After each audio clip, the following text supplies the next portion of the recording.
Heritage Kitchener meeting. And we have several delegations. We have some very interesting items on the agenda. And I'd like to welcome everyone who's watching today and those of you who are here. I suppose we should talk about the most important matters, and that's if you have a birthday today. Does someone have a birthday today? Would it be Diksha? Yes, Madam Chair.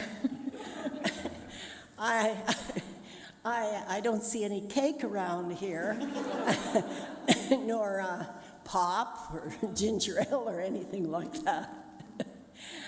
I know you're unprepared, Diksha. You have your hands full with agenda items. So, congratulations, happy birthday, and it's a lovely day, so when we finish, you can go out and enjoy the fine weather. Thank you, Madam Chair. Thank you. You're welcome. Now, proceeding then with disclosure of pecuniary interest and the general nature thereof, I do understand that there are a few, or two of our members at least, who have conflicts on items. So would you just like to raise your hand if you have a conflict? Andrew? Thank you. Yes, for item 4.3, my employer is involved with the proposed construction project. So that's 10 Duke Street. Thank you, Andrew. And Ilona? Yes, 4.2, please. Thank you, Ilona. All right, any other conflicts of interest? Sir. Pardon? Oh, as I thought. Thank you. 4.2, Ilona, could you give the reason then which we are supposed to do? I have a family member that lives in the subdivision next to Hidden Valley. Thank you, Ilona, and thank you, Marilyn, for clarifying that. So our next item of business is the draft 4.1 Draft Heritage Impact Assessment 2091 Bleams Road. And Diksha, you have a brief presentation. Could we have it now, please? Thank you, Madam Chair. So the first item on the agenda is the draft HIA for 2091 Bleams Road. The subject property is located on the south side of Bleams Road near Niles Drive. The subject property has no status under the Ontario Heritage Act. It's not listed and it's not designated, but it has been identified within the Rosenberg Community Secondary Plan as being of cultural heritage, a potential cultural heritage resource. The property contains two structures, a log house and a barn that were constructed circa 1858. A demolition control application has been submitted to demolish both structures on the property. The property was evaluated against OREG 906 in the draft HIA that has been submitted and deemed to meet only one criteria, design physical. However, staff think that the property also potentially meets criteria 4, having historical associative value to the theme of early settlement in the Waterloo region. The property has not been in use for a number of years, and a structural assessment was completed by MTE dated October 31st, 2023, and concluded that both the barn and the dwelling are in poor condition. The HIA has concluded that the proposed demolition will result in minor impact relating to the destruction of heritage attributes. Recommendations of the HIA include the preparation of a documentation and salvage plan, and for the salvaged materials to be reused in the future subdivision project. At this time, staff are asking for the committee's input on the draft HIA. No motion is needed, and the applicant's heritage consultant is here to answer any questions and to give a brief presentation on this application. That concludes my presentation. Thank you. Thank you, Diksha. I do believe there's a representative here on behalf of the applicants of the planning consultant firm, Jillian Smith. Jillian, if you would, please do speak into the mic. Sometimes it doesn't carry very well for the rest of us to hear. So go ahead, Jillian. Thank you. Can everybody hear me? Perfect. So my name is Jillian. I'm a heritage planner with MHBC. Also with me here today is Dan Curry. I'll try not to be too redundant here. There is a log house and a timber frame barn on the property, and they are proposed to be removed as part of a redevelopment and a regional road widening.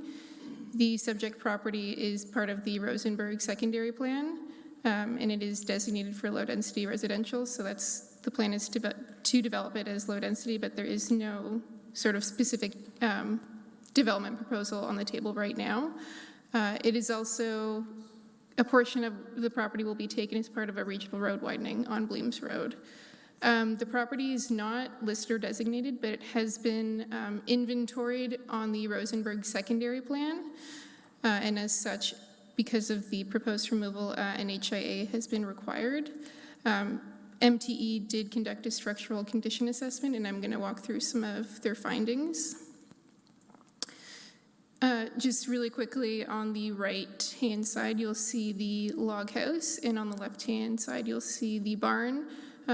Both of which are in a bit of poor condition. You'll see the barn has a lot of missing timbers, and the dwelling has some damage to it.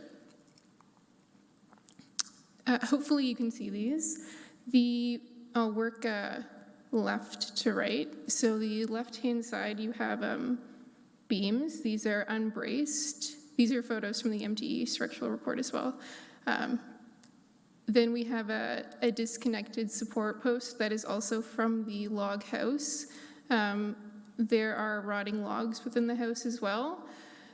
In the barn, we have a lot of missing and damaged framing. There's also a lot of sort of damage to the floor and open spaces that you could fall through. And there are missing posts and, again, disconnected support beams. So the structures are in poor condition, and the report did recommend their removal. Just a quick overview of the house, because it has been altered over the years. It is currently, it's comprised of two portions. There's the original portion, and then a later addition, also log. You can see on the left-hand side, the top left, that was taken in the 90s. So there is the original two-story portion. To the rear of that is a later addition. In this photo, it's clad in siding, but underneath it's log. To the later addition had another addition to it where a second story was put on top. So the house has sort of two components, the original portion, which is comprised of hand-hewn logs, and then a later addition, which is of milled logs, which is important when we come to the salvaging of materials. So in our HIA, we recommended that a documentation and salvage report be completed as part of the removal of the buildings. The salvaged items will form part of the landscaping of the future development, and the items that we are proposing to salvage include the hand-hewn logs and the milled logs of the dwelling, as well as the timber frames of the barn. So whatever we can salvage from that, we will include in the redevelopment as part of landscape features. Anything else we can be made available to third parties for reuse. So that concludes my presentation. I'd be happy to answer any questions. Questions? Yes, Councillor Chapman. Yeah, thank you, and thank you for the report. I just had two questions. One about the log house. How many, maybe this is for staff actually, but I think somewhere in the report it says it was one of few log homes in the city. I just wondered if anybody had any idea how many we actually have left.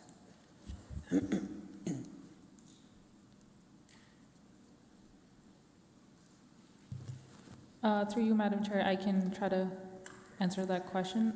We believe it might be one of 5 that are in the city. 105? 1 out of 5. Oh, this is 1 out of 5. 5. And what about barns that are pre-Confederation?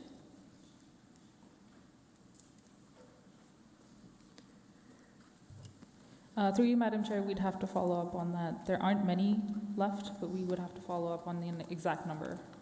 Okay, thank you. Thank you, Councillor Chapman. Other questions? Yes, Elona. I had a question about the HIA itself. So in there, there's a list of the titles of who owned the property, but it seems to stop in 1999. So is the person who owned the property in 1999 still the one that owns the property now? That is my understanding, yes. That's where the ownership, like that's the last person to own the property? I thought maybe it was being used as a gravel pit at some point, so I wasn't sure if the gravel pit company had owned the company after that. So the original farm parcel was severed, I think in the 60s or 70s, to create the existing lot, and then the lands around it were part of like aggregate. Okay, I wasn't sure if the title was complete in that document, like if the Yeah. additional titles needed to be added. I believe it's up to date, yeah. Okay. My other comment is in regards to the barn itself. So I agree that this is one of the few examples that are left, and even though it isn't in very good condition, it is kind of like a planned process where the obsolescence is kind of built in. If it's neglected, it's going to fall apart. And these are the kinds of things that we do need to preserve. And if there is no intent on the property owner to preserve it, it ends up being destroyed. It ends up rotting away. So I don't know if there's anything that can be done from our perspective or how we can advocate for preserving what is left of these barns. But even this one, if it's in poor condition, it can still be restored. It's just expensive to do so. The trick is not to let it get into that point at all in the beginning. Thank you, Elona. Perhaps when we present our questions and comments to staff, please raise it again. Thank you. Any other? Yes, Peter, please. Thank you. Your presentation here said that the structural condition assessment concludes that both buildings should be demolished. I read the MTE structural report, and I don't read it the same way. To me, it says that the barn is structurally unstable and should be demolished, but the house is structurally sound. And that there's a recommendation that comes from if you decide to demolish the house, then they make recommendations, but it does not say that that house needs to be demolished. I just wanted to get that. Yes, so the report concludes that the cost of repairing the structure and putting it to a point where it could be used would the value would be far more than what the property is actually worth. Does that say that in the report? Yes. Does that say that in the MTE report, or does that say that? Yeah, in the MTE assessment report, yeah. Okay, I'll take another look at that. Any further questions, Peter? No, thank you. Thank you. I do believe that, as I mentioned to Elona, it's worthy of mentioning these concerns to staff. Thank you. Are there any other comments for the delegation? I will add my concern. We have a log house, very few, left in the city, which took in the old part of Waterloo Township. We have an old barn, very few left, and it's very disheartening to see that it can't be used or that it has fallen into decay as it has. And I just kind of muse about the report. I will say that I will live and be quite delighted one day when the consultant's report says road development and development would accommodate our historical buildings. So I'm going to leave it at that, and I appreciate your effort, Jillian, to present what you have. Thank you very much. I do understand your way that you have to assess the buildings and what you presented. Thank you, Jillian. Thank you. And now to our staff. Diksha, we'll have you taking the questions then. Ilona, would you like to raise your concerns, please? I did have concerns about, you know, the process of letting the barn decay and just, you know, there has to be some initiative taken on the part of the owner to maintain the property and the buildings that are on that property, especially if they have heritage value. And I think I did see at one point that it was, there was an attempt to designate that property, but that attempt fell through at one point. So it definitely does have value. My other comment was in regards to the points that were identified in the HIA as identifying the significant points. There was a discrepancy between the report the HIA put forward by the consultant and a possible additional characteristic that it might qualify for in terms of it being part of the Rosenberg community. And I just had a question for Diksha about that, because you did, I think, mention that in the report, so that there was perhaps an additional criteria that it might actually qualify under. Through you, Madam Chair, so the evaluation or the processing of this application has been done by Jessica, and the evaluation that was submitted as part of the HIA identifies only the first criteria. Jessica seems to think that that the property also might meet criteria 4, that being of historical or associative value. She is going to be following up with the consultants regarding that, but I can note that for you. Thank you. Thank you, Ilona. Peter, would you like to question or make comments? Yes, thank you. And you just answered my first question, which was the possibility of having a second criteria of designation being applicable to this property. And so as yet, this is outstanding. So there is one that is definite, and there is one that is outstanding. Okay. And it only requires one for designation. Is that correct? Or does it require more than that? Through you, Madam Chair, 2 or more. I beg your pardon? 2 or more. For 2 or more. designation. Okay, so potentially designation is not off the is not impossible for this site, given that given what we know now. In the staff report, I have another question. It says that it was done in anticipation of a subdivision application. I'm not quite sure I got the wording right on that. And that the building cannot be accommodated in the new plan, right? There's a statement like that. Can you give me some more background on what the sort of status of that application is, and how you arrived at that statement that it cannot be accommodated within the new plan? Through you, Madam Chair, I don't think a formal application has been submitted. Okay, sorry. No formal application has been submitted yet. They submitted the HIA in advance of that, so we don't have any formal design of what that subdivision might look like at this point. Okay, then the statement in the staff report that it can't be accommodated, I just wondered how that fits with the application. Through you, Madam Chair, that might be as part of ongoing communications on the consultant side, but staff have not seen any formal application or plans that have come through for this property. So this is part of a future subdivision application that might come.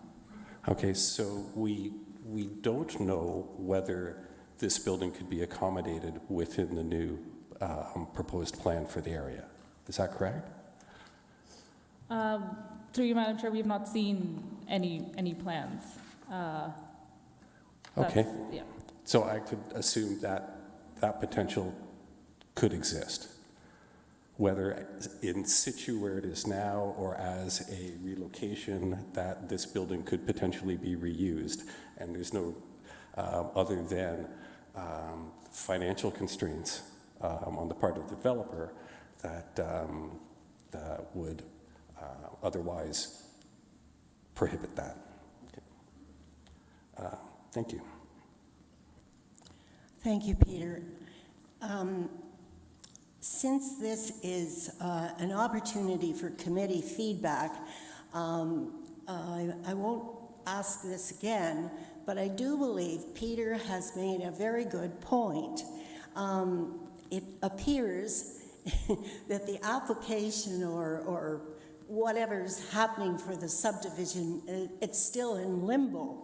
I don't, it's up in the air. And here we are saying, all right, demolish, salvage, whatever, but should there not be some consideration when this comes forward as a plan?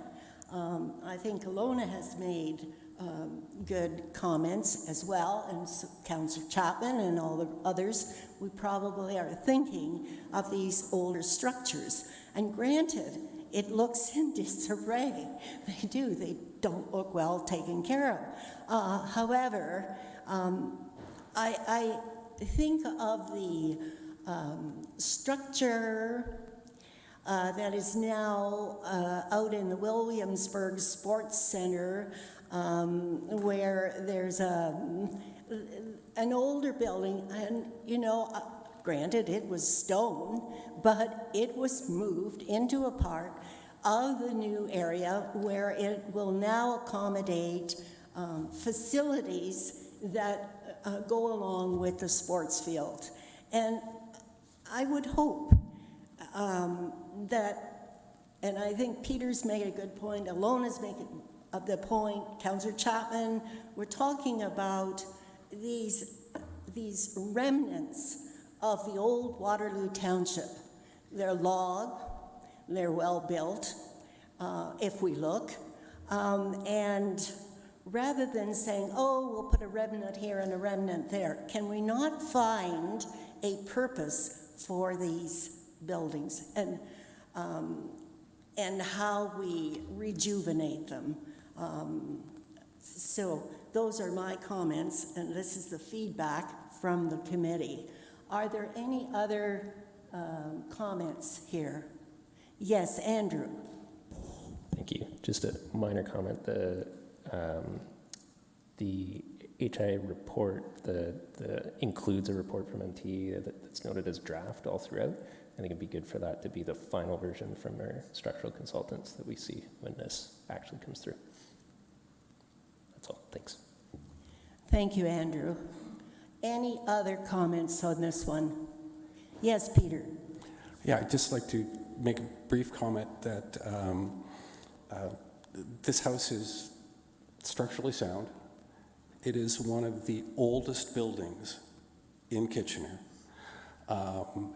It can be restored. It can be moved. It is an ideal candidate for adaptive reuse in a new development. And nothing that we've been shown counters any of that potential. Thanks. Thank you, Peter. And I think that's the summary that we need. All right, thank you. All right, then, we'll now proceed to 4.2, the Draft Heritage Impact Assessment, Hidden Valley Secondary Plan, Land Use Implementation Project. Diksha, it's your turn again. Thank you. Thank you, Madam Chair. So next we have another draft HIA for this Hidden Valley Secondary Plan Land Use Implementation Project. And the main goal for the draft HIA was to assess the cultural heritage value of Hidden Valley Road and propose mitigation measures as part of this broader project. So this is just a map showing the existing land use of the Hidden Valley area. And these are the proposed changes to Hidden Valley Road, which include an extension of River Road, which can be seen in the top right portion of the map. It might be a bit unclear, but if you look around the top right portion where the green line comes down and joins Hidden Valley, that's one of the changes that is proposed. And as part of that, Hidden Valley Road is proposed to be shortened and realigned into the River Road extension. So that portion coming into Hidden Valley Road, and then the western section, top half section on the left-hand side, that all is going to be River Road extension. There's also potential for a future LRT corridor to be constructed through this area, affecting that northernmost portion of Hidden Valley Road. So Hidden Valley Road is a remnant of a road that ran from Freeport to the settlement of German Hills. Like many roads in the township of Waterloo, Hidden Valley Road was not laid out in geometric concession, instead becoming part of an irregular network of roads developed to meet the needs of early local settlers. Today, it is a narrow two-lane road that runs in an irregular semicircular loop through the Hidden Valley community in Kitchener. The draft HIA concluded that the road met 3 out of 9 criteria as outlined by OREG 906. It has physical value because it is a representative example of rural roads that were essential for the development of an area. It has historical and associative value because it has direct associations with a theme and activity that is significant to community, having been part of a local road network that was laid out in the 1800s to connect early settlers in the southern part of township of Waterloo. And it has contextual value because it is physically and functionally linked to its surroundings. It was determined through the HIA that the entire portion of Hidden Valley Road could be designated as a heritage corridor. However, certain portions of the Hidden Valley Road, especially the lower portion that runs east to west, as you can see in the orange, has undergone many changes and is also proposed to undergo future infrastructural changes, while the north-south portion of the road has retained more of its rural characteristics highlighted in the green portion. Keeping these changes in mind, but also recognizing the overall cultural heritage value of the road, it has been determined that the north-south portion will be designated as a heritage corridor, while the east-west portion will be designated as a CHL. These designations will ensure that the cultural heritage value of the road is preserved and would also give staff the opportunity to ask for relevant studies, such as corridor enhancement plans and landscape plans, to ensure that the future development is compatible to the cultural heritage value of the road. At this time, staff are seeking the committee's input on the draft HIA. The heritage consultant for this project is also here to answer any questions that the committee might have. That concludes my presentation. Thank you. Thank you, Diksha. Now, if I could ask Penny Young and Kayla Jones, Galvin, Kayla, to come to the microphone. And as I mentioned before, it's important to speak into the mic so we can hear. I'm wondering, do you have a presentation? No, we don't have a presentation. We are just here to answer any questions. Very good. Thank you. So for Penny and Kayla, are there any questions about Hidden Valley? The Hidden Valley corridor? Yes, the corridor. Well, seeing none, I do have a question. In the mitigation and maintaining the these mitigation measures, and I see this in the report, and we have heard this over and over and over again in other presentations, that we should be mindful of sympathetic structures.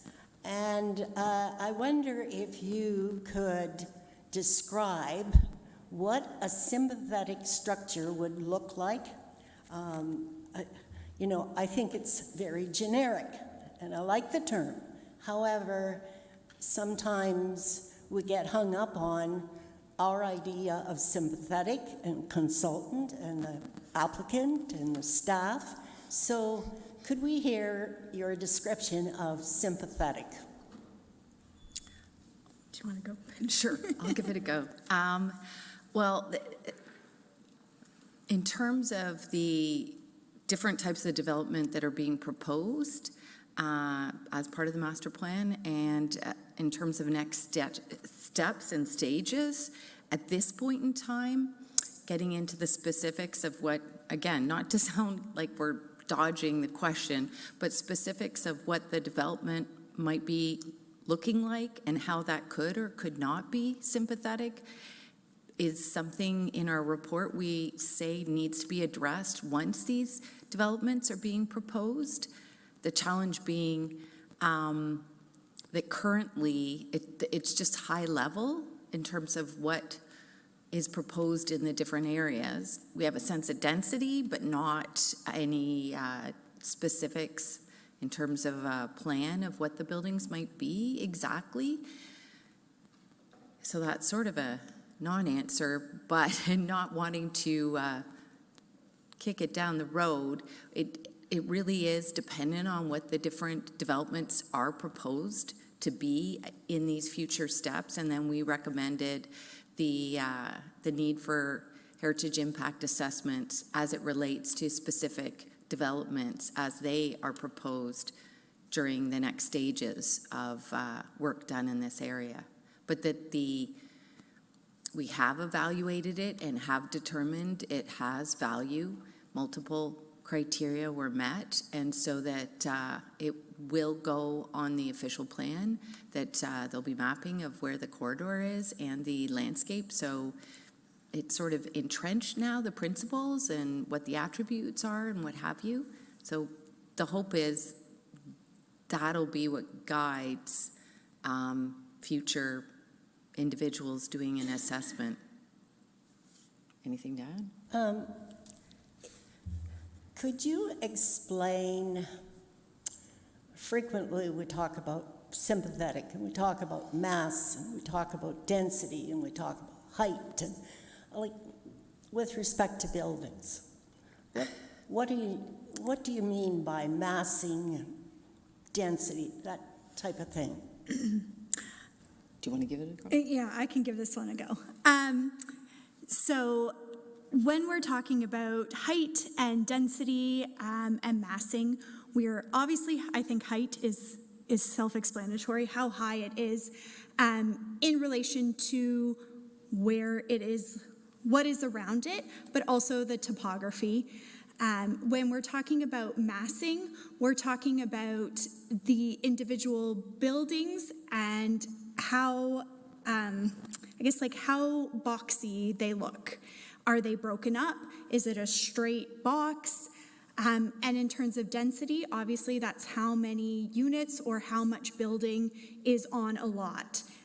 So that could deal with lot coverage and how much space is between the properties and what the setbacks are. Thank you, Kayla. So I think you have given a strong message, and it's in the report. And I think this is one of the things that we need to care for as a committee and as a staff, and I'm glad that you have explained that. Thank you. I have another question, and it has to do with the corridor, and I just heard our staff, Diksha, say that there's to be structural changes on that section, which is Hidden Valley Corridor from Wabanaki, swinging around to the green. And in your report, I do believe that you've believed and you felt, I shouldn't say felt, you have to have proof that in fact this whole the green and the orange should be all green, like it's the corridor. Am I correct in reading that, Kayla or Penny? We sort of put it out as there's the opportunity to call it all a corridor because of the value, as it still remains continuous, even if the east-west at the southern portion has been more altered and has newer development adjacent to it. But choosing to have part as a corridor and part as a landscape and having it incorporated into the official plan, officially recognizing those, sort of staff options.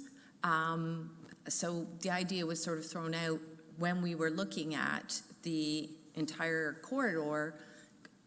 It became clear to us you could call it a heritage corridor, but both would provide information, and the report highlights heritage attributes as they relate to both what could be called the heritage corridor portion of the road and then what could be called the landscape, cultural heritage landscape portion. So it seems like it's an option.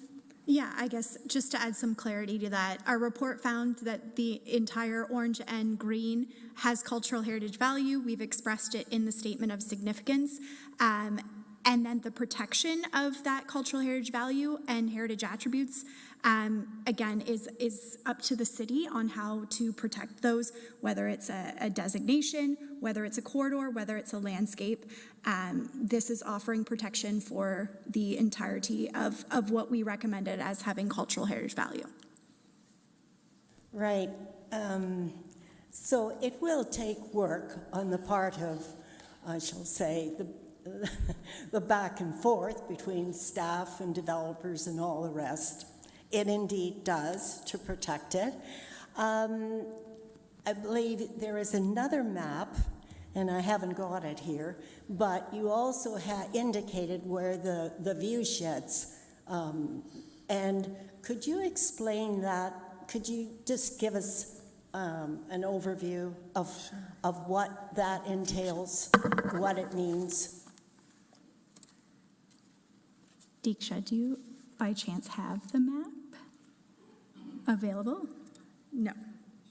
Okay. It's in our report, but we didn't know if it was within the information that is in the agenda. Yeah, we had, what? So it's gonna take a minute for it to come up so I can fully see, but we did mention that as part of our kind of heritage attributes. Sorry, I'm not speaking in the thing because I like to talk with my hands and move. I'm sorry. This is very limiting for me, guys. If you've seen me talk at a conference, I like to walk around, so this is very hard. It's map 11 in your report. Yes, okay. Page 62. Oh, that's great. Yes, if anybody wanted to turn to page 62.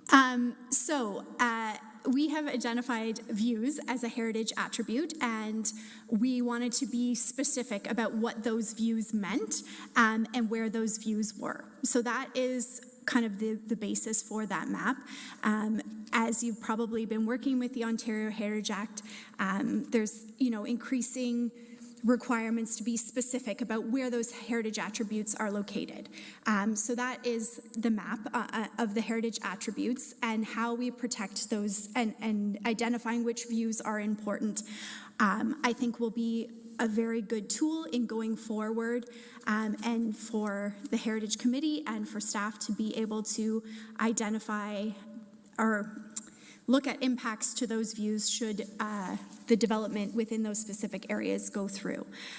So hoping for some considerations of those views in terms of potential mitigation measures being where you place parks or how the roads are arranged or how the layout of the roads are arranged to maintain some of those views into the natural areas. So there are opportunities to mitigate that and to protect those views.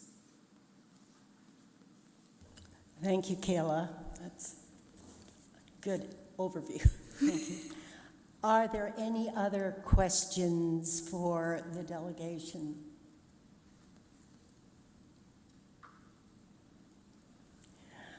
Thank you very much. And we'll now continue with our questions for staff. Thank you. Thanks. Thank you.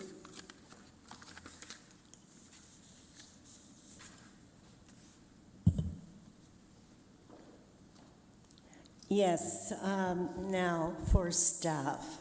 Right. Councillor Chapman. Yeah, thank you. Who am I directing this at? Yeah, okay, thanks. So, is there any concern with the loss of heritage value as the road is shortened and realigned? And is it necessary to make those changes? Through you, Madam Chair, there is going to be a minor impact, but these changes that are proposed are part of a broader land use project that's being implemented. I should also add that the part of Hidden Valley Road that we're trying to designate as a heritage corridor has the strongest value in terms of its rural characteristics. As we go further down to where it becomes the CHL, there has been a lot of changes. So it's staff's opinion that through the protection of what we are trying to protect on Hidden Valley Road, that there's not going to be an adverse impact. And what is it that you're trying to protect? So we're trying to protect the rural characteristics of Hidden Valley Road. It has some physical value because it was a road that was laid in the 1800s. It has strong historical value. And it has strong contextual value as well. So our hope is that through its designation as a heritage corridor and as a cultural heritage landscape, we can continue to keep those rural characteristics preserved. But if it's going to be developed all around it, have you not then lost the rural characteristics?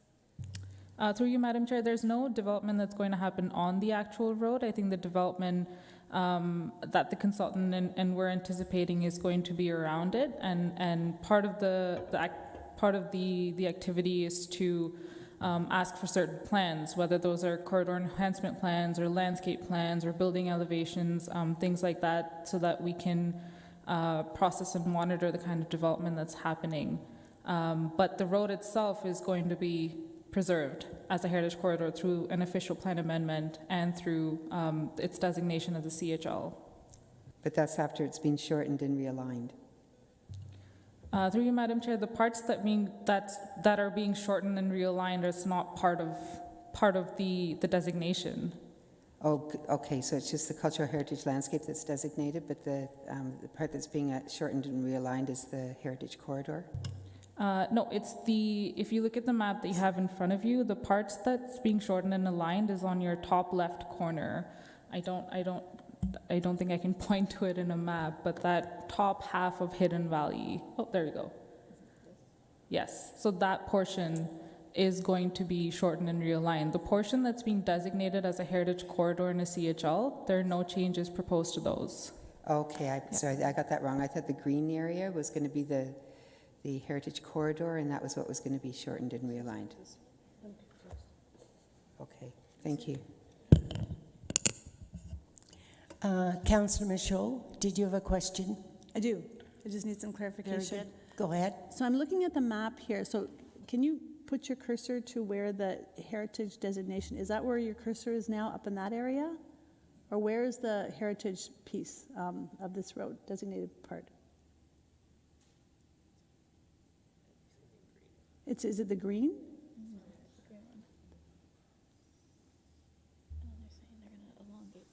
I'm just trying to get a sense of where this is. I'm familiar with this area, so if you're at where the green, is that the heritage piece where the green is? Through you, Madam Chair, yes. The green portion is the heritage corridor, and then the orange portion is going to be the cultural heritage landscape. The culture heritage. Okay, so, okay. Which is Wabanaki? I need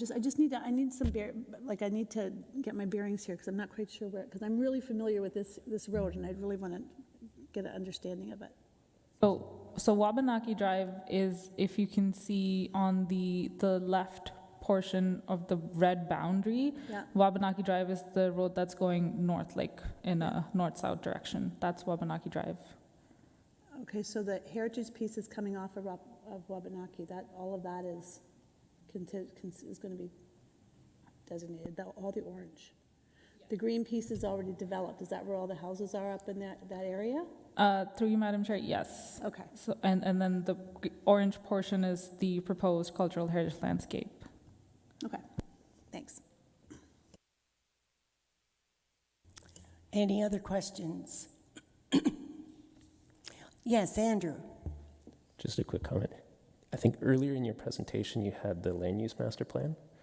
Flipping back to that might help all of us understand what we're looking at and what some of the different areas are.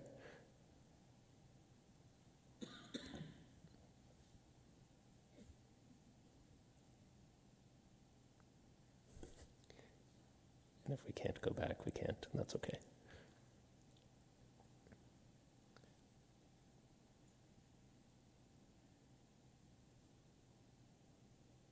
Oh, it was just this one. Okay. So it's just in our report where we've got everything.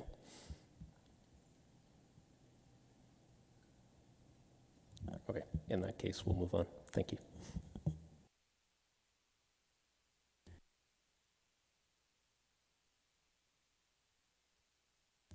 Any other questions? I have a few questions for staff. What is the difference then between the Hidden Valley Heritage Corridor and the Hidden Valley Heritage Cultural Landscape? What is the difference? And when you're going to put it into legislation or a document, what is the difference? So through you, Madam Chair, both provide protection to what we're trying to designate. With the CHL, that provides greater flexibility in terms of what we can do and what the developer can do. A heritage corridor has, I should say, more. It's clearly laid out in the official plan as to what the requirements are. Wherever there's a heritage corridor, we require a corridor enhancement plan, we require an HIA, other studies like that. Whereas the CHL, since we're continuing to undertake the implementation of the CHLs, that provides greater flexibility. That being said, both studies, or both a heritage corridor and a cultural heritage landscape, give us the power to ask for a heritage impact assessment where there's any development proposed that we think might impact the cultural heritage value of the road. The difference is just in the discussions that were had with transportation staff. It was determined that there are certain infrastructural changes that have to be done to that east-west portion. Designating that portion as a CHL would allow us and the transportation section to undertake those changes while preserving the cultural heritage value of the road, whereas the portion that's being designated as a heritage corridor still has many of its rural characteristics intact. So it will have in a lot of ways like stricter requirements in case of a development application. Thank you. Diksha, you did mention that there were going to be, excuse me, structural changes to that section of Hidden Valley from Wabanaki over to the green section. What are the structural plans for that? Through you, Madam Chair, those were flagged to us by transportation staff. I'm not sure what exactly those would be at this point, but I can follow up with them and get back to you. Thank you. Is it possible for you to raise the slide with the land use master plan? Can you do that one? That one, thank you. When I looked at the report, it seems that there are these natural areas identified, and have these natural areas then been approved as they're on this map?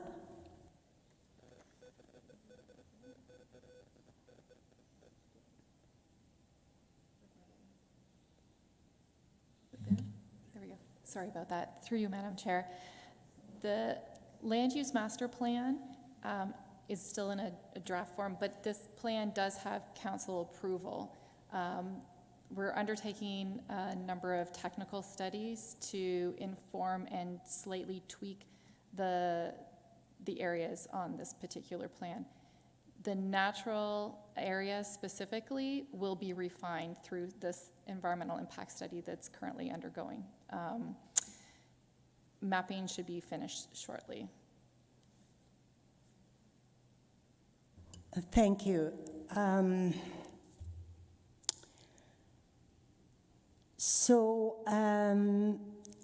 I believe I have those questions. However, my questions answered to staff. But I really feel, having been part of many presentations on the part of people in the Pioneer Tower area, Hidden Valley area, for a long time, advocating that this particular area, the natural area, become a very important natural area to the city of Kitchener. The residents over the years have given hours and hours of input and value this area as a very special area. This is not to deny that development is going to happen, but it should be sympathetic, empathetic, and regard the natural hidden value. And I just, based on the information that I have gleaned over the years, I have to share this with you. And I realize that agenda item 4.2 is focused on Hidden Valley Road as a heritage corridor and possibly to include a cultural heritage landscape.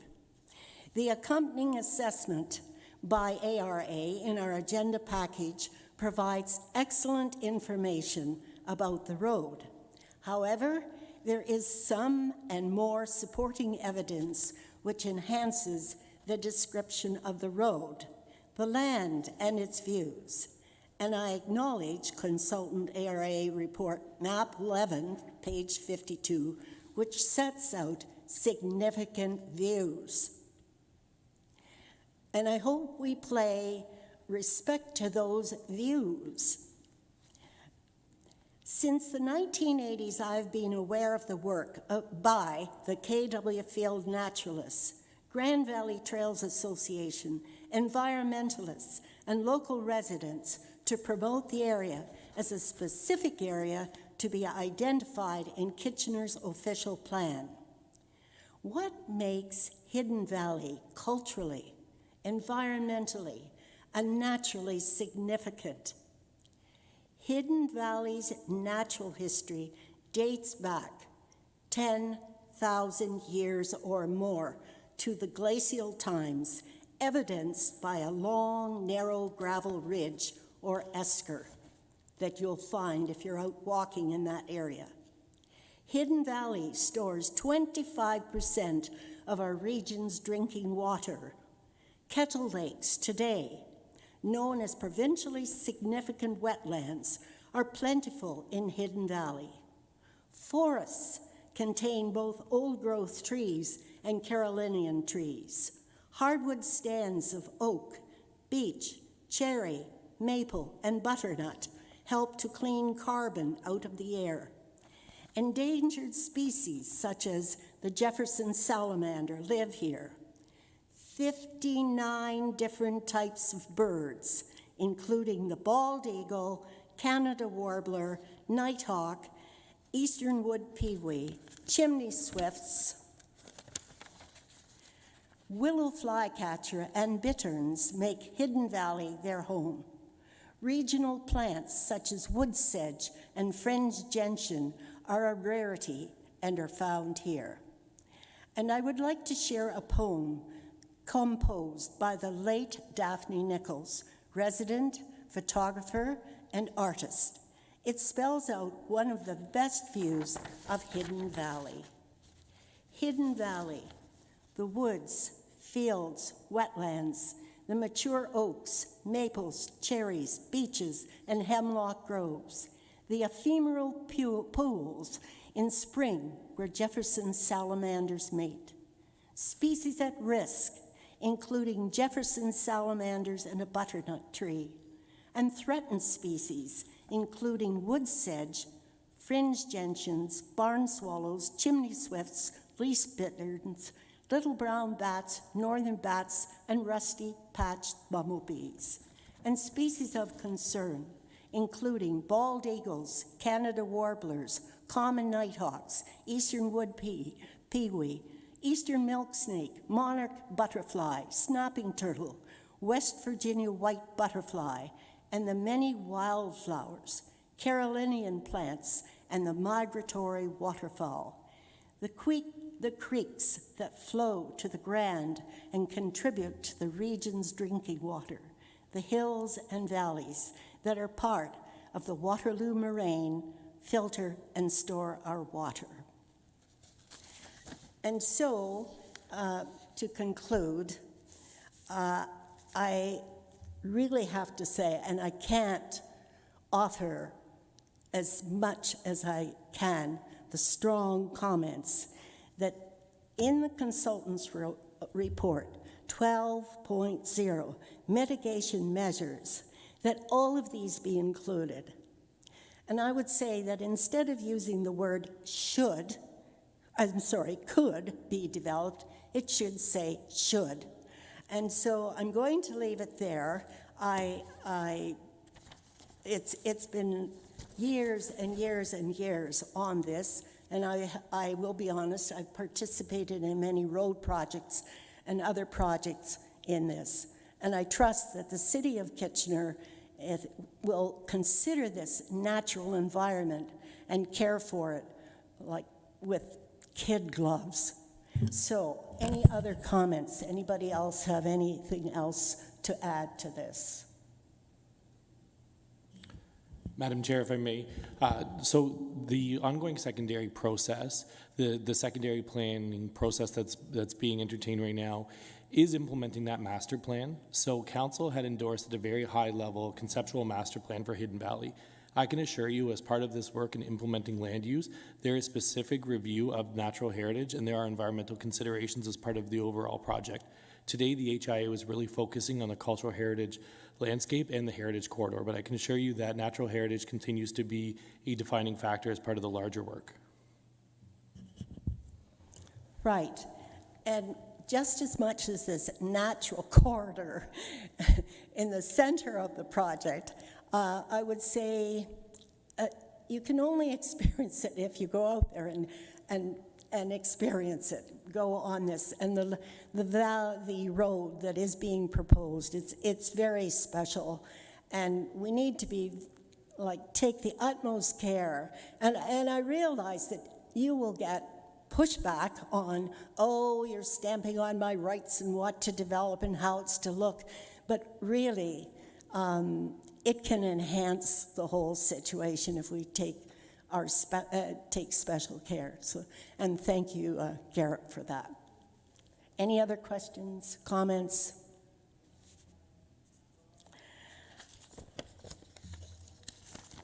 Also, I did, Gord Nichols, who is the husband of Daphne, the late Daphne Nichols, did do presentations when he was trying to do a 100th anniversary natural park and trails, and so you have pictures that he took in that area.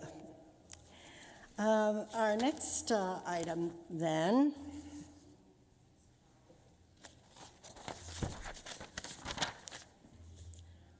we're now on to 4.3, and it's a heritage permit application, 10 Duke Street West. There's partial demolition with retention of the front, east, and portion of the west side facade. Construction of a 45-story mixed-use building. Michelle, would you like to take this away? Through you, Chair, I will first indicate that this is our colleague Jessica's file, so if there are any technical questions, I may not be able to answer them, but I am happy to take them down and report back. So this is Heritage Permit 2024, Roman numeral 4, number 8, for 10 Duke Street West. The subject property is located at the corner of Duke Street West and Queen Street North. At present, it contains a vacant 3-story commercial brick building constructed circa 1949 in the colonial revival architectural style. The property is listed on the city's municipal heritage register. A draft heritage impact assessment was presented to Heritage Kitchener on December 7th, 2021.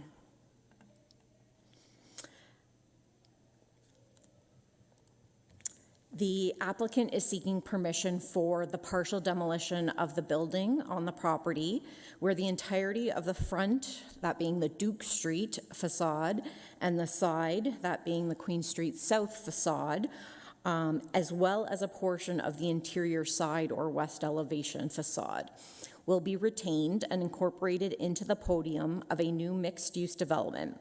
The proposed development will be 45 stories in height. A notice of intention to designate was published on April 12th, 2024, and it is anticipated that the designating bylaw will go to council before council on May 27th, 2024, and passed within the requisite 120-day timeframe.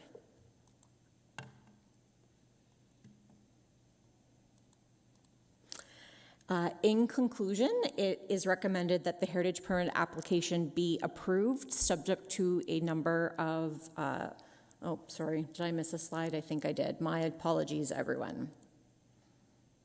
Oh, no. I did not. I'm mistaken. So the conclusion is to recommend approval of the heritage permit application subject to a number of conditions.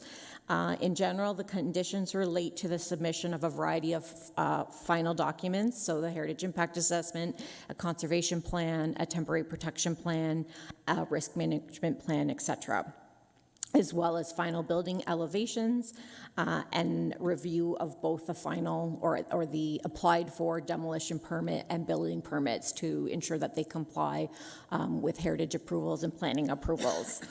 And again, as this was Jessica's file, if there are technical questions, I may not be able to answer them. However, we do have 2 delegations here this evening who are able to provide a short presentation as well and may have some of those answers. So that concludes my presentation. Thank you. Thank you, Michelle. We have delegations before us then. Candace Bodansky and Jonathan D. And please speak into the mic. Thank you. Great. Thank you so much, through you, Madam Chair. I'm Candace Bogdansky, a representative of the Heritage Department at, there we go, McCallum Sather, and I'm newer to this file, but I have been involved in the updating of the reports that were just mentioned. So McCallum Sather is preparing the Heritage Conservation Plan and Heritage Impact Assessment. These have been through several revisions in collaboration or coordination with Jessica, and so all of the images that you see within this presentation are included in either those reports or Jonathan D., my co-consultant here from John G. Cook Associates Limited. He's a consultant engineer on the project and will speak more to some of the technical feasibility behind the heritage permit application. So this is just a great slide. As an architectural historian, I love things like this, but just to show you that we are in the 5th iteration of the headquarters for the Economical Mutual Insurance Company, constructed in 1949. So that's the building that we're referring to today. You can see here on the left, the building in an archival image from 1979, and as it appeared in 2021. It's relatively unchanged today. I was able to take a drive by the building, and as mentioned by your senior heritage planner, a notice of intention to designate this property was put forth through to this committee, in April, and passed by council to move forward with publication of notice, and that attributes on both the exterior and the interior are identified.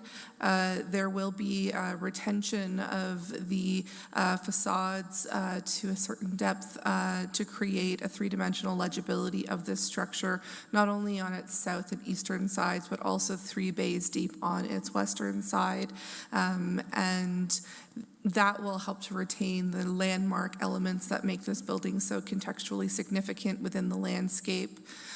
So this is from 2023, but I drove by today. The windows are intact and under protection, so there's indication for you that the building is currently being looked after while the development application is moving forward. So for the proposed development, there is a setback above the building for 2 stories where there's glazing that carries not only across the entirety of the primary facade, but also along the sides where you get, particularly on the Queen Street facade, a great carving out of the 3-dimensional form of the building, whereby then there is a setback of a podium and then a tower that is set on top of it.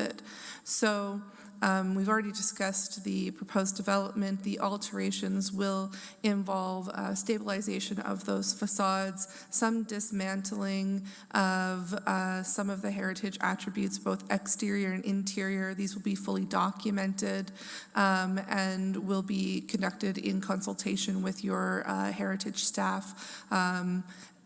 And stored, and the intention is, where possible, to reuse particularly those interior Roman travertine and brass elements. And so I turn it over to you, Jonathan. So I'm Jonathan D. with John G. Cook and Associates, consulting engineers. We're structural engineers. Much of our work is in the heritage field.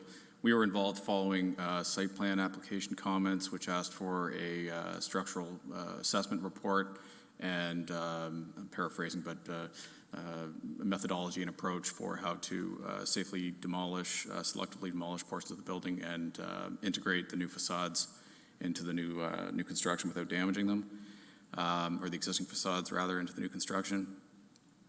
So we started with some investigation to determine how we would go about doing that. The owner wished to do that by way of using the existing structure and sequentially removing the existing floors and replacing them with new floors, which would be quite economical and have less impact on the street side if large retention frames were to be involved. So we investigated the interior. We also were tasked with finding out how to determining how to demolish the remove parts of this building without affecting the facades. So key things that we investigated were the slab wall interface and confirming the exterior wall assembly.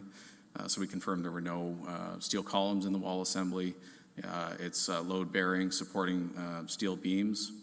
And also critical to us was to determine whether there was a column splice in the building, given that we were intending to rely on the existing steel framing.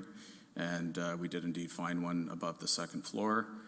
So these are just a couple of details, but essentially some of the key details on this building that will affect how one might go about doing this work. So the slabs are do extend into the walls, so they must be very carefully removed. And as I mentioned, the steel beams for the floor structures are bearing on the facades to be retained, so they too must be carefully treated when removed. Overall, though, we did find a fairly well-constructed wall assembly with concrete backup brick and a Flemish bond facing brick, quite a few headers tying all that together. So this is all worthwhile investigation. These slides are showing just schematically the beam to column connections and the column splice that we mentioned, which, if left unaddressed, would form a hinge in the column. So that required some careful consideration. And I do know I'm running out of time, but we then, this is one of several, we have different approaches at different bays, but we intend to introduce some temporary bracing for the facade and retain it by way of steel angles at the floor slab levels with vertical members extending up the interior face of the facade, and then sequentially removing the floor slabs, as I mentioned. And that's about it. I think and then these are just a couple, I included this slide. These are just a couple specification sections that were requested by city staff, which we did prepare and append to our report. Thank you. Thank you. Thank you, Candace and Jonathan. Questions for the delegation? Just one. This is I'm assuming it's a preview or a suggested way of how you're going to approach the 40 stories, is it? With the new... In terms of you mean like the new design. The design of the building. So that is undertaken by not either of our firms in terms of the final design, but I understand the application has been conditionally approved and is now going through a series of reports and correspondence with your city staff departments. So unfortunately, I can't speak to this iteration of the design as to whether or not it's fully established, but what you can see within it is that there is an intentional stepping back of the podium and of the tower so that there is still a 3D legibility of the heritage building, particularly from the public realm. Thank you. Any other questions? Well, thank you very much. Thank you for your time. And now we'll give our questions to staff.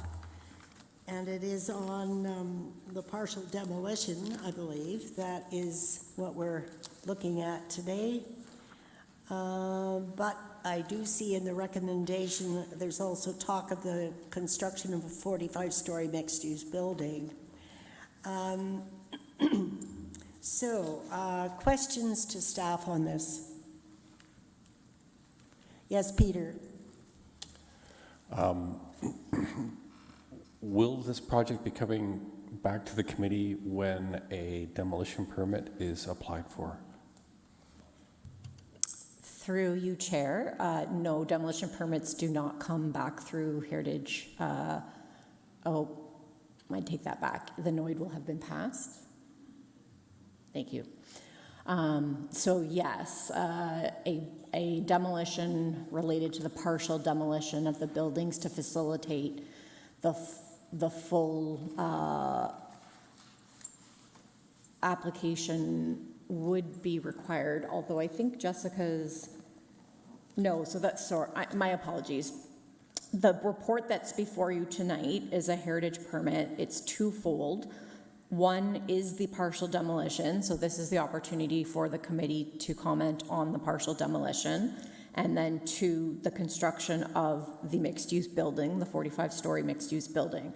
So those are both part of the heritage permit application to be considered by Heritage Kitchener this evening. They then are subject to a number of conditions that will require a review and approval prior to issuance of various permits. So there is reference to approval of the heritage impact assessment, approval of the conservation plan, approval of the temporary protection plan, approval of the risk management plan, also that the building elevations are reviewed by both heritage and urban design staff. Our final demolition permit is reviewed and aligns with the heritage permit that's approved and the planning applications that are approved, and that the final building permit also aligns with the heritage permit that's approved and the building permit that is approved. So this evening, the permit is before council. Thank you, before committee. My apologies. for consideration with respect to both the partial demolition and the new construction. The recommendation of this committee will then go to council for a final decision.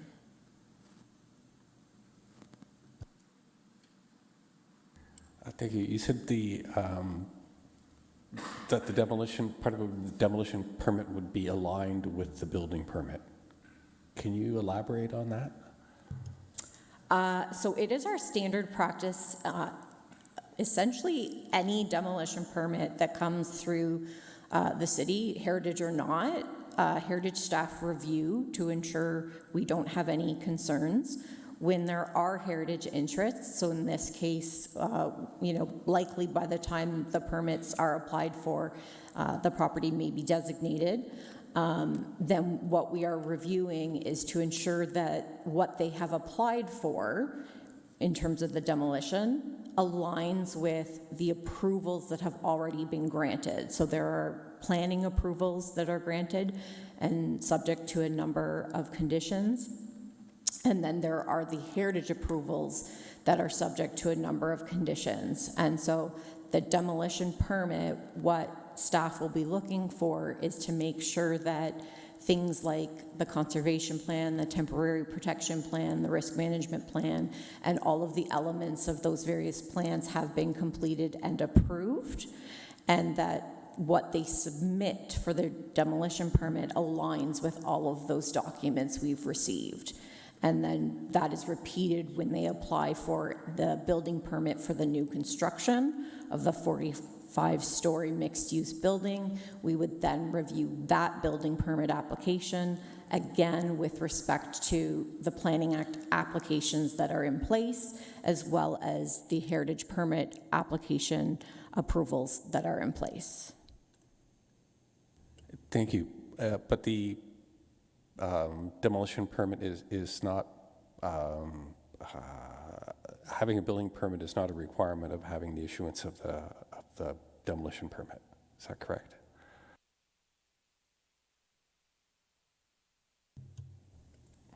Can I just reiterate to make sure I'm understanding you correctly?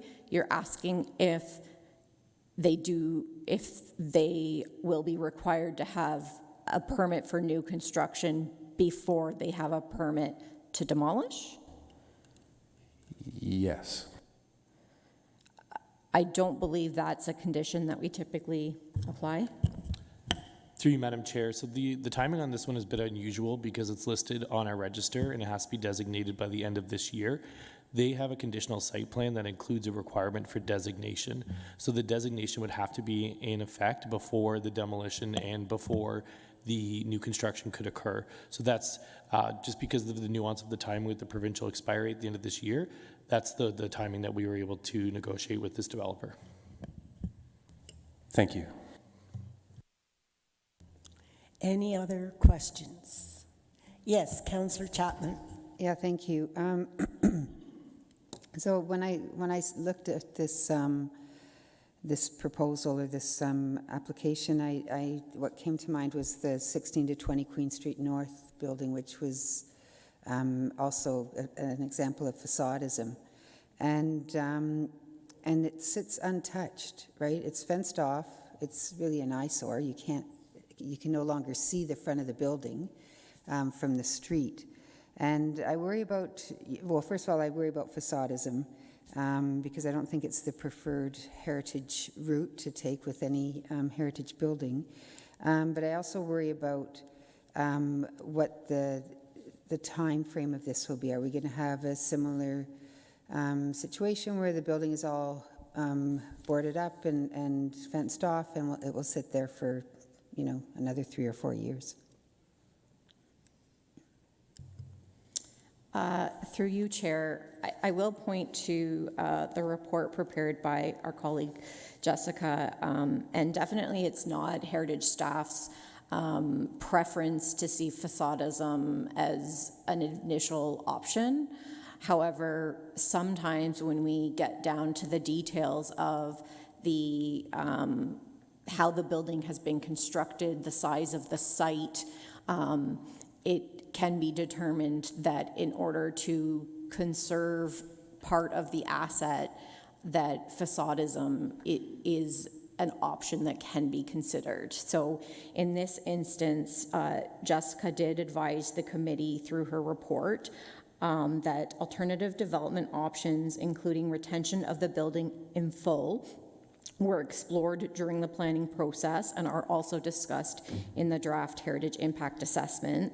This option was determined to not be feasible given the size of the site, the relative size and position of the building on the site, and the construction and load-bearing capacities of the existing building, which would limit what could be built at the rear of the property or on top of the existing building.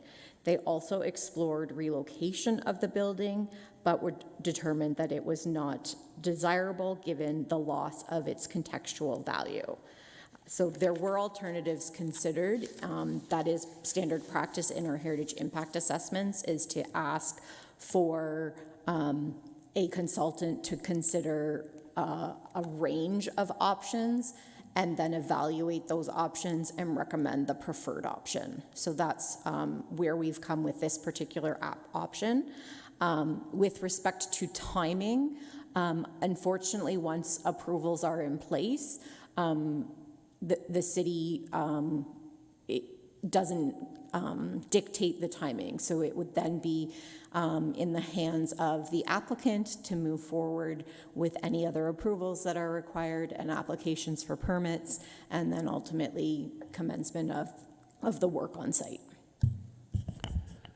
Through you, Madam Chair, further with respect to the timing, we have seen some approvals, some development files receive approval and they are not proceeding to construction.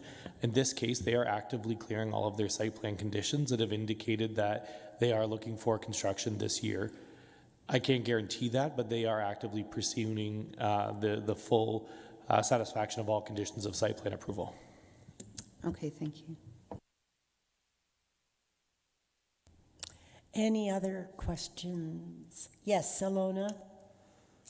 So I think I read in the report that the reason that the whole building could not be conserved was because of the height that they want to place on top of the building. So 45 stories can't be accommodated on top of the structure if they're going to keep it.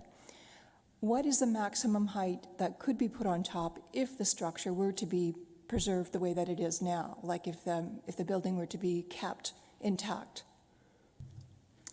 Through you, Chair, that is definitely a technical detail that I do not have the answer to, but I'm happy to take that note down and report back. Okay, I'm just wondering if there was any consideration given to, keeping the building intact and then, putting additional stories on top of that, if that is an option that was at all considered. I think that I noted too that there's approximately 500 units that are like accommodation units that are going to be built, and of those 78 are going to be slightly larger. But will any of these units be able to accommodate larger families? So again, are we ending up with more one-bedroom condos, or are we going to be meeting the needs of what is required for our community? So I'm also thinking that if it were a shorter building with bigger units, it might be something that would be more necessary for the community. Through you, Chair. So as per Jessica's report, they did explore options that would look at retention of the building as a whole. And as A explained, they found that due to the structural construction of the building, that was not possible. Yes, that was based on the proposal put forward by the applicant. I'm not aware of if they considered other iterations in terms of the number of stories. And with respect to sort of units and who occupies those units, that's not something that we are able to regulate via the heritage process. Thank you. Thank you, Alona. Any other questions for staff? Just one. In the design of the tower, the area between the huge tower and the original building, I have difficulty understanding. And is this design the final thing? Has this been submitted, or is there still opportunity to comment on and negotiate design with the architect for staff? Through you, Madam Chair, so I can confirm that detailed review of the elevations and changes to the elevations as a result of comments from not only urban design staff but heritage staff have already been provided to the applicant, and the elevations have been revised. They are nearing the end of their site plan approval process, so the report does note where there were changes on the section of the building that was immediately adjacent to the cultural heritage resource and the tower, and that's where the focus of the heritage comments were on. So I think I can safely say that you're looking at what would be very close to the final elevation drawings. Through your chair, I was also going to iterate that you mentioned that you're having a hard time visualizing that separation between the existing brick building and then the new stories above. I'm terrible with visualizing things too, so I understand the perspective.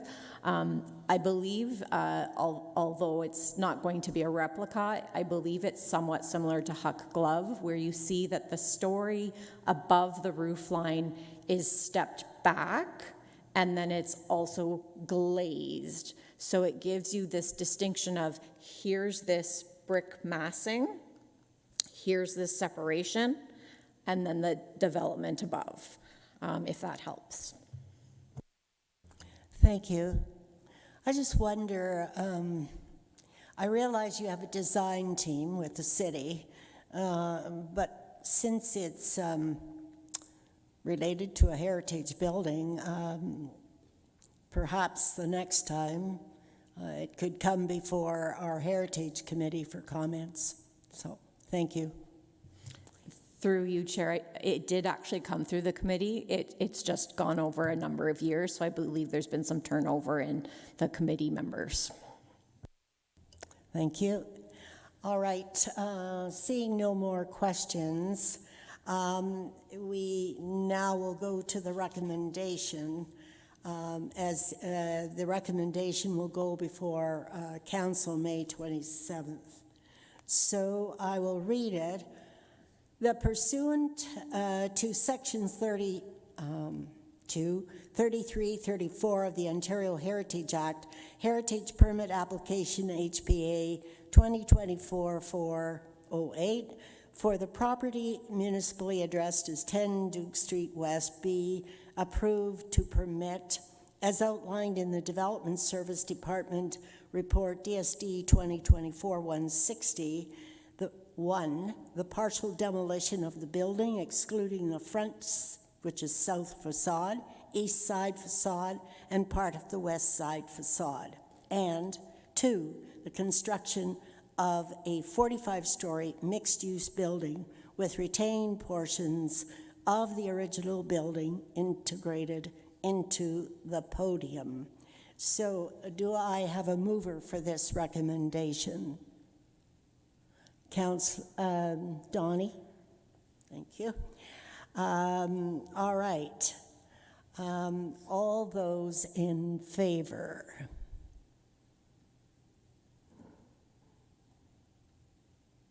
It is carried, and it will go to Council May 27.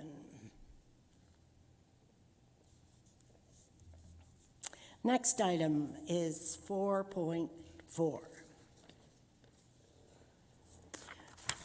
A notice of intention to designate 131 Victoria Street South under Part 4 of the Ontario Heritage Act, DSD 2024-195. Michelle, will you please present? Through you, Chair, yes. Thank you for mentioning this particular item is for a notice of intention to designate the property municipally addressed as 131 Victoria Street South under Part 4 of the Ontario Heritage Act. The Ukrainian Catholic Church is located on this property, which is at the southeast corner of Michael Street and Victoria Street South. The property was listed on the Municipal Heritage Register via the city's 4-step listing process in 2010. A review has been completed via the city's Municipal Heritage Register review process, and the evaluation determined that the property meets 7 of 9 criteria for designation under Part 4 of the Ontario Heritage Act. The Ukrainian Catholic Church is an early 20th century building displaying the Ukrainian Baroque architectural style with influences from the Byzantine architectural style. The historical associative values relate to the history and association with the Ukrainian immigrants, Kitchener's industrial history, the Ukrainian Catholic Church of the Transfiguration, and Mykola Bibniak. The contextual values relate to the location and proximity of the church to the rectory, the parish center, the on-site park, local industries, and the workers' houses in the Victoria Park Area Heritage Conservation District.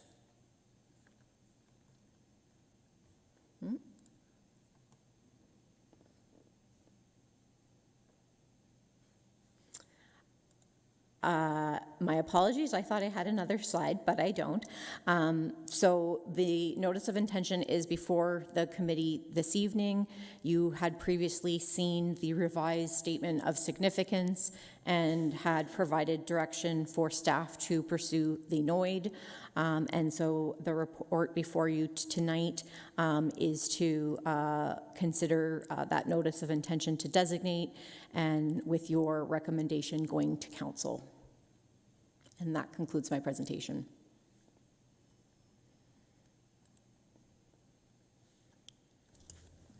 Thank you, Michelle. Are there any questions for staff? Seeing none, then we will proceed to the recommendation. Pursuant to Section 29 of the Ontario Heritage, so it is a notice of intention to designate, is it? Yes? Through you, Chair, yes. Thank you. I'm just reading notes here that might not coincide with what we're designating. Okay. Pursuant to Section 29 of the Ontario Heritage Act, the clerk be directed to publish a notice of intention to designate the property municipally addressed as 131 Victoria Street South as being of cultural heritage value or interest as outlined in Development Service Department Report DSD 2024-195.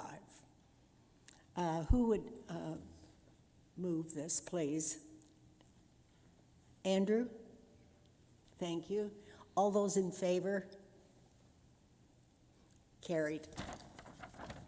Next item, notice of intention to designate 87 Scott Street, 82 Weber Street East, under Part 4 of the Ontario Heritage Act. Diksha, please.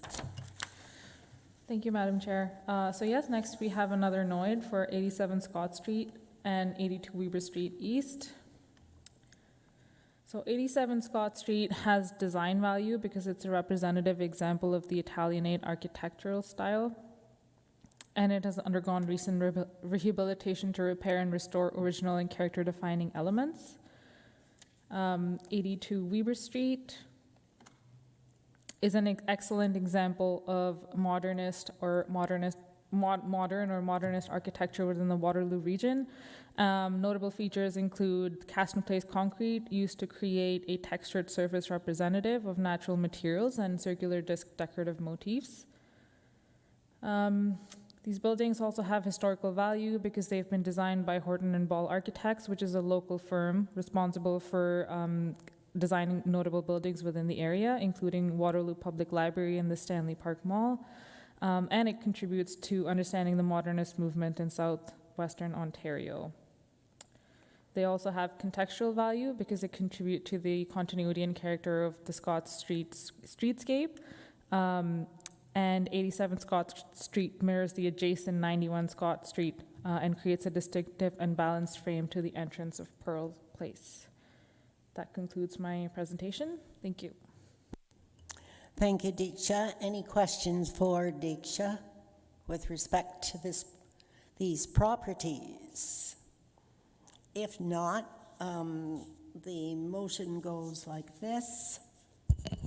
Pursuant to Section 29 of the Ontario Heritage Act, the clerk be directed to publish a notice of intention to designate the property municipally addressed as 87 Scott Street and 82 Weber Street East as being of cultural heritage value or interest as outlined in the Development Services Department Report, DSD 2024-210.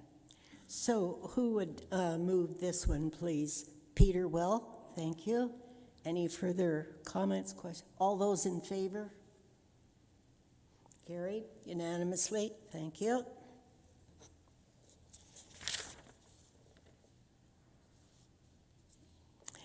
Now 4.6.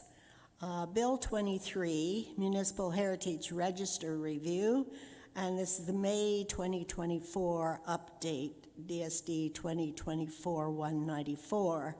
I know that Diksha is ready to do a brief presentation of it.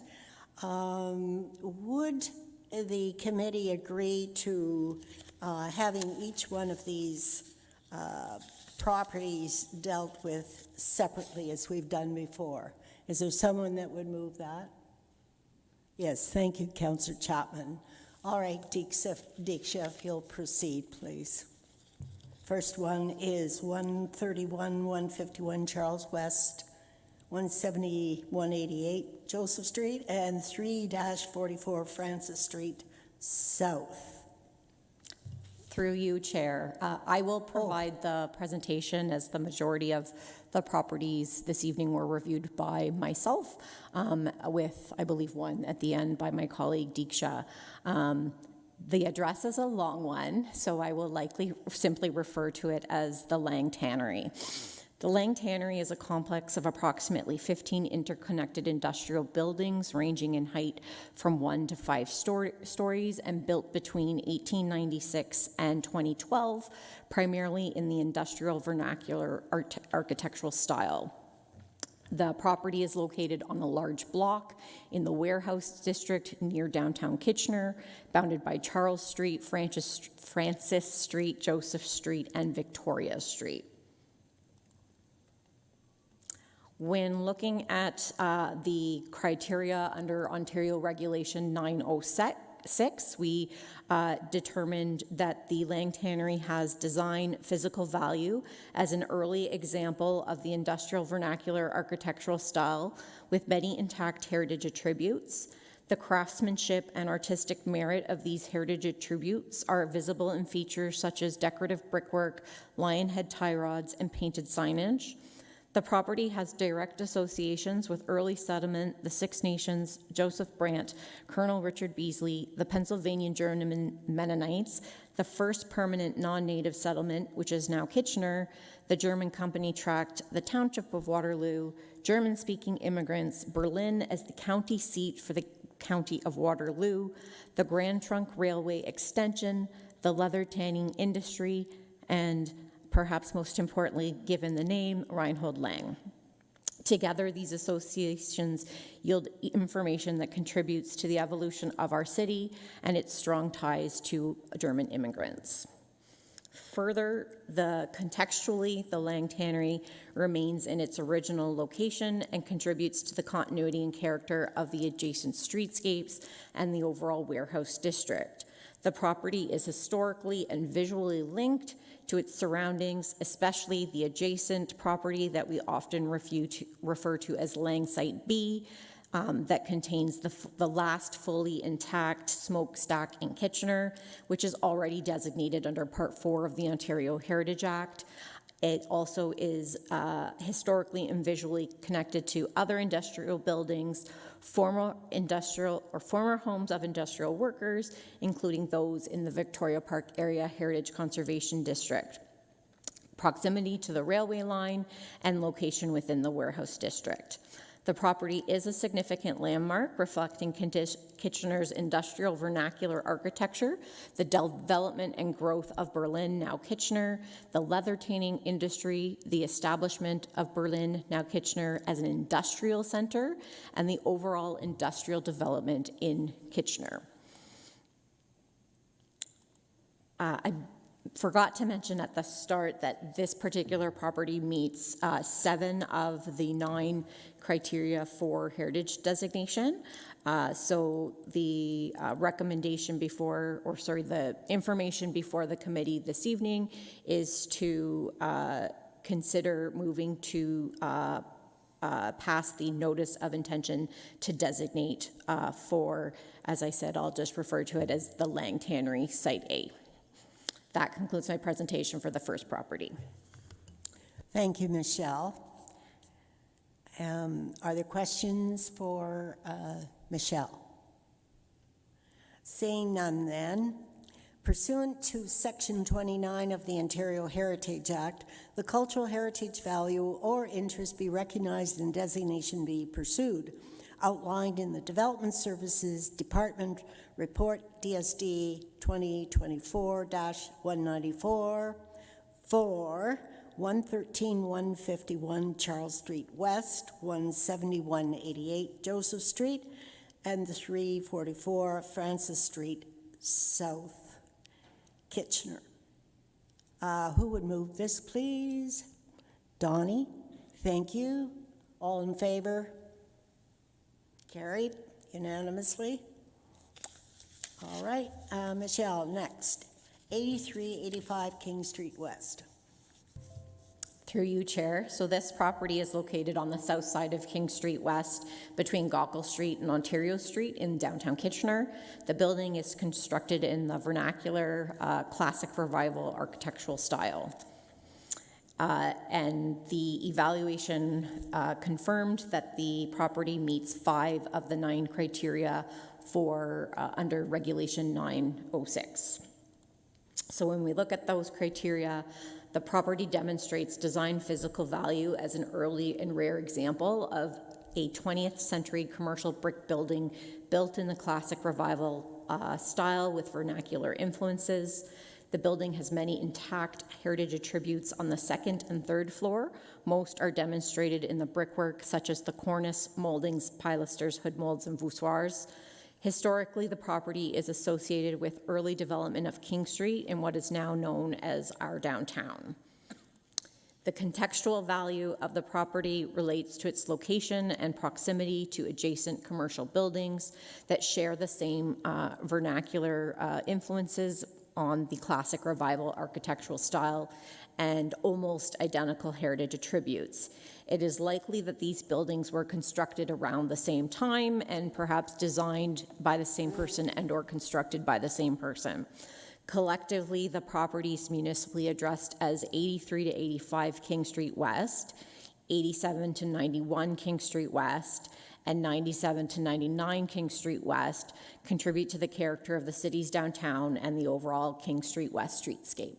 That concludes my presentation. Thank you, Michelle. So you have done those 3 buildings together? Through you, Chair, I have done them separately because they are all under separate ownership. Right. All right. Okay. Thank you.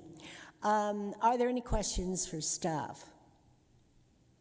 Seeing none, so we'll do 8385. Pursuant to Section 29 of the Ontario Heritage Act, the cultural heritage value or interest be recognized and designation be pursued, outlined in Development Services Department Report DSD 2024-194 for 83-85 King Street West. Who will move it?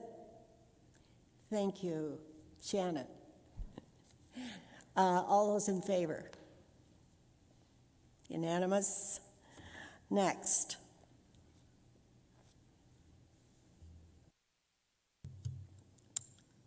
So the information will be relatively similar, but this one is now for 87 to 91 King Street West, again located on the south side of King Street between Gopel and Ontario in the downtown, and constructed in that classic revival style with vernacular influences. When reviewing this property, it was determined that this property met 5 of the 9 criteria. The property demonstrates design physical value as an early and rare example of a 20th century commercial brick building built in the classic revival architectural style with vernacular influences. The building has many intact heritage attributes on the 2nd and 3rd floor, and most are demonstrated in the brickwork, such as the cornice, moldings, pilasters, hood molds, and voussoirs. Historically, the property is associated with the early development of King Street in what we now know as our downtown. Further, the contextual value of the property relates to its location and proximity to adjacent adjacent commercial buildings that share that same style. And as referenced in the first property, it's likely that they were constructed around the same time, possibly designed by the same person and or constructed by the same person. Collectively, the properties municipally addressed as 83 to 85 King Street West, 87 to 91 King Street West, and 97 to 99 King Street West contribute to the character of the downtown and the King Street West streetscape. That concludes my presentation. Thank you, Michelle. Questions for Michelle? Yes, Andrew. Sorry, Michelle, just a very quick comment. The statement of significance for this is 87 to 91 has several references through it to 83, 85 King Street West under heritage value, design and physical value, and heritage attributes, which I think we should correct before we finalize it, or as you're finalizing it. Through you, Chair, thank you for identifying that. You might understand why I probably wrote one and then was using that as a template for the 2 others.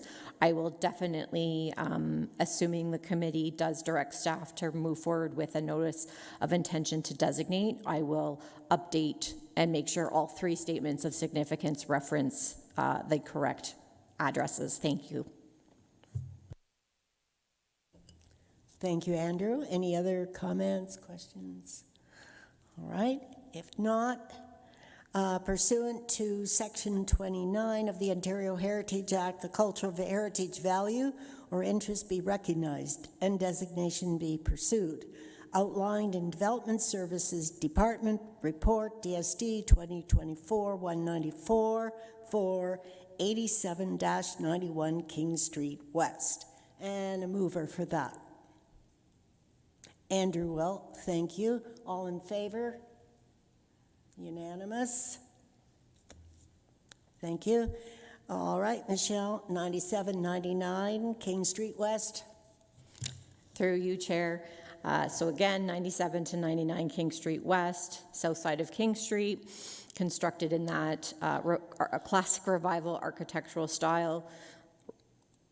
In terms of criteria, the property demonstrates the design physical value, again, based on the classic revival style. The building has many intact heritage attributes, again, things such as the cornice, moldings, pilasters, hood molds, and voussoirs. And historically, the property is associated with the early development of King Street and what we now know as our downtown. Contextually, it relates to the location and proximity to the commercial buildings that share that same architectural style. Again, an assumption that perhaps they were constructed around the same time, designed by the same person, and or constructed by the same group. Collectively, the properties, the first 2 you've already heard about, 83 to 85 King Street West and 87 to 91 King Street West, and now this being the third, 97 to 99 King Street West, contribute to the character of the city's downtown and the King Street streetscape.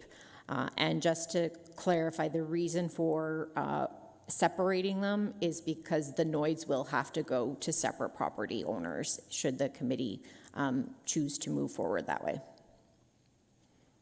And that concludes my presentation. Thank you, Michelle. Questions? I'll read the recommendation. Pursuant to Section 29 of the Ontario Heritage, the cultural heritage value or interest be recognized, designation be pursued, outlined in the Development Services Department Report, DSD 2024-194 for 97-99 King Street West. Who will move it? Donnie will, thank you. And all those in favor? Carried. Okay. Next, 148 Madison Avenue South. Michelle? Through you, Chair. Yes, the next property is 148 Madison Avenue South, also known as the St. Joseph Roman Catholic Church. The church is located at the northwest corner of Cortland and Madison. The church is constructed in the Romanesque architectural style. Through the Municipal Heritage Register review, it was determined that this property meets 8 of the 9 criteria under Ontario Regulation 906. In reviewing that criteria, St. Joseph's has design physical value as an early example of the Romanesque architectural style. The craftsmanship and artistic merit of the heritage attributes are visible in features such as the rose window, stained glass windows, round stone columns with Corinthian capitals, stone arches and coining, stone crosses, main entrance arch vault, square bell tower, and many more. The historical and associative values relate to the original owner, the congregation, the original pastor, the architect, and the builder. In the interest of time, I'm not going to elaborate on each of those individuals. They are all outlined in the Statement of Significance. The property yields information about the growing Roman Catholic population and their patience to finalize construction of their building when faced with a steel shortage during the Depression. Contextually, the contextual value relates to the contribution that the building makes to the continuity and character of the Cortland Avenue East and Madison Avenue South streetscapes. The church and parish house are physically, functionally, visually, and historically linked. The church is also physically, visually, historically linked to the former St. Joseph's Catholic School, adjacent on the Cortland Avenue frontage. The prominence of the church on a corner lot with a grand square bell tower makes the building a recognizable neighborhood landmark. That concludes my presentation. Thank you, Michelle. Questions for Michelle? Seeing none, I will read the statement of recommendation. Pursuant to Section 29 of the Ontario Heritage Act, the cultural heritage value or interest be recognized and designation pursued, outlined in the Development Services Department Report DSD 2024-194 for the property at 148 Madison Avenue South. Who will move it? Donnie, thank you. All those in favor? Carried. And next is 171-173 Victoria Street North. Michelle, please. Yes, through you, Chair. Yes, 171-173 Victoria Street North is another property that was reviewed and determined to meet 3 of the 9 criteria under Ontario Regulation 906. The building is located on the south side of Victoria Street North between Erin Street West and Margaret Avenue. It was a purpose-built semi-detached building built in the Italianate architectural style. The property demonstrates design physical value as a rare example of a late 19th century prestigious semi-detached dwelling built in the Italianate architectural style.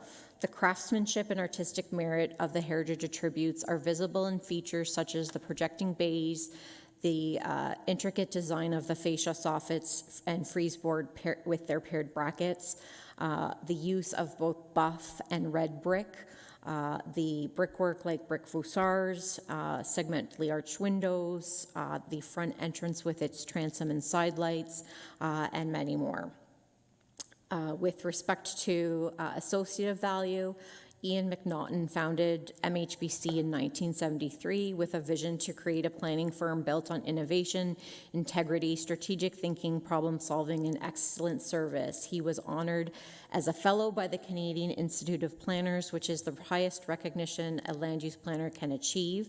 This property was the main office of MHBC from 1986 until 2009, and many of the works to rehabilitate the property at the time were done by MHBC.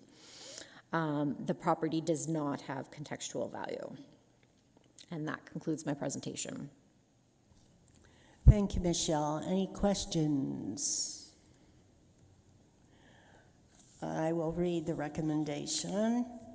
Pursuant to Section 29 of the Ontario Heritage Act, the cultural heritage value or interest be recognized and designation be pursued. As outlined in Development Services Department Report DSD 2024-194 for 171-173 Victoria Street North. Is there a mover for it? All right, Councillor Michaud, thank you. All those in favor? Carried. Now, 111 Erin Street West. Thank you, Madam Chair.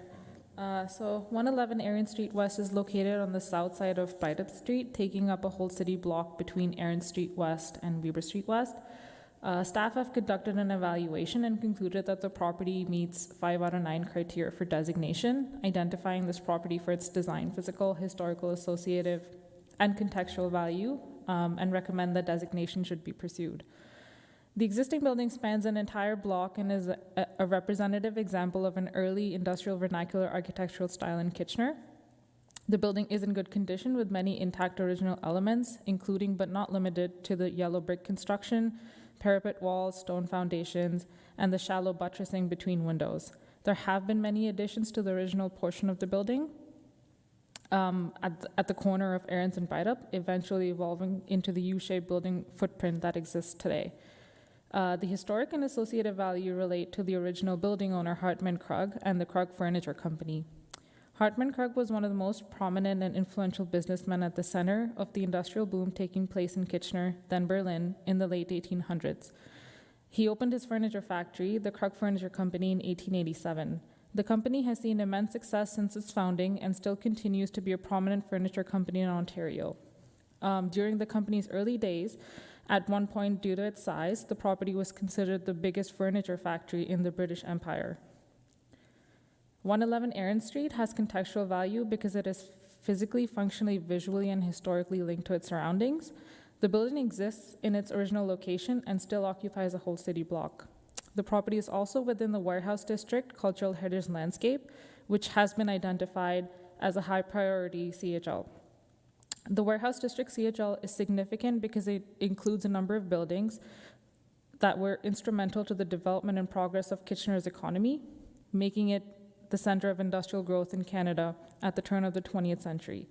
Due to the size and the architectural style of the building, this building is very prominent and well known within the community. Additionally, due to its location at the corner of Erin's and Brideup, near the train tracks, this building is easily recognizable and is a landmark within the community. That concludes my presentation. Thank you. Thank you, Diksha. Are there any questions for Diksha? Thank you. I will read the recommendation. Pursuant to Section 29 of the Ontario Heritage Act, the cultural heritage value or interest be recognized and designation be pursued. Outlined in the Development Services Department Report, DSD 2024-194 for 111 Erin Street West. Mover. Yes, Councillor Michaud. Thank you. All those in favor? Carried. And now, information item. Do we have any comments from staff? Diksha? Through you, Madam Chair, no. Thank you. Garrett, do you have anything from planning? Not today, thank you, Chair. Thank you very much. So that seems to, yes, Councillor Michaud. If I could just take a minute to thank staff for all of these designations that this is a lot of work that you've put in for these designations and presenting them tonight. I really appreciate it, and it's seeing all of these, I will say it was a long process, but seeing all these individually, it really makes you appreciate the buildings that we are, preserving in our city, and I appreciate all the work that you do to get it done. Thanks. Just a reminder, June meeting, June 10th, correct? It's June the 11th, through the chair. Sorry, June the 11th. Yes. All right. So, so it's not the first Tuesday of the month, it is the second one this time. All right, thank you very much. Who would like to adjourn the meeting? Thank you, Councillor Chapman.